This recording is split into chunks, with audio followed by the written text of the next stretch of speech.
माँ एक ऐसा शब्द है जो दिल को छू जाता है और हर दर्द और हर गम को मिटा देता है। माँ नाम लेने से ही मन को एक असीम शांति मिलती है। यदि कोई इंसान किसी काबिल होता है तो उसके पीछे माँ के ही दिए हुए संस्कार और माँ की दुआएं होती हैं। जिस इंसान ने अपनी माँ को जीवन काल में खुश रखा हो, उसने समझो भगवान को ही पा लिया हो। कहा जाता है कि माँ के पैरों के नीचे जन्नत होती है। जिस इंसान ने अपने जीवन काल में अपनी माँ को दुखी रखा हो तो उससे भगवान भी नाराज रहता है। उसका इस दुनिया में कभी भला नहीं हो सकता।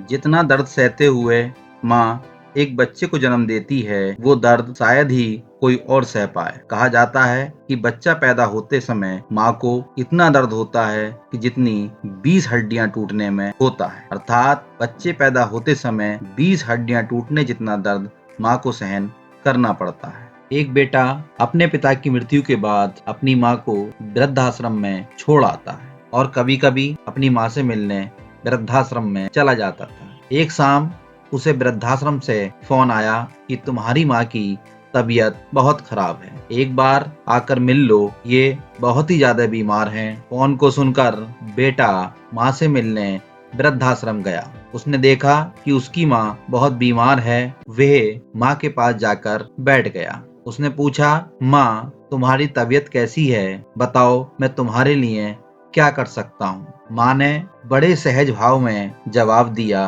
कि बेटा बस एक काम कर दे, कृपा करके इस वृद्धाश्रम में पंखे लगवा दे। यहाँ पर एक भी पंखा नहीं है और एक फ्रिज भी रखवा दे ताकि खाना खराब ना हो। बेटा कई बार मुझे बिना खाए ही सोना पड़ा था। बेटे ने आश्चर्यचकित होकर माँ से पूछा कि माँ आपको यहाँ इतना समय हो गया, आपने कभी इससे पहले ऐसी शिकायत क्यों नहीं की? आज आप बीमार हैं तो मुझे ये सब बता रही हो, ऐसा क्यों?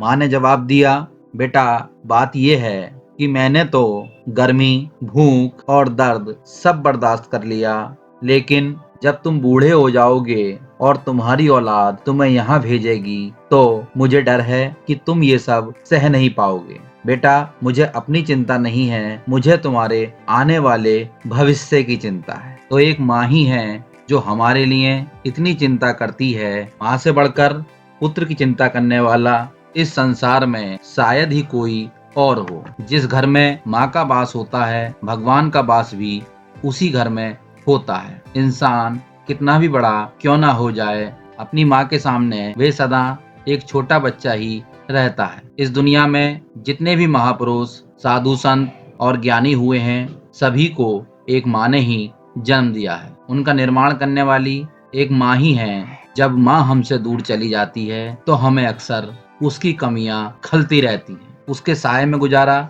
वो बचपन हमारी आंखों को नम कर देता है। अगर कोई इंसान अपनी माँ को खुश रखता है तो उससे भगवान भी खुश रहते हैं। तो हमें कभी भी उस जीवन देने वाली अपनी माँ को दुख नहीं पहुंचाना चाहिए।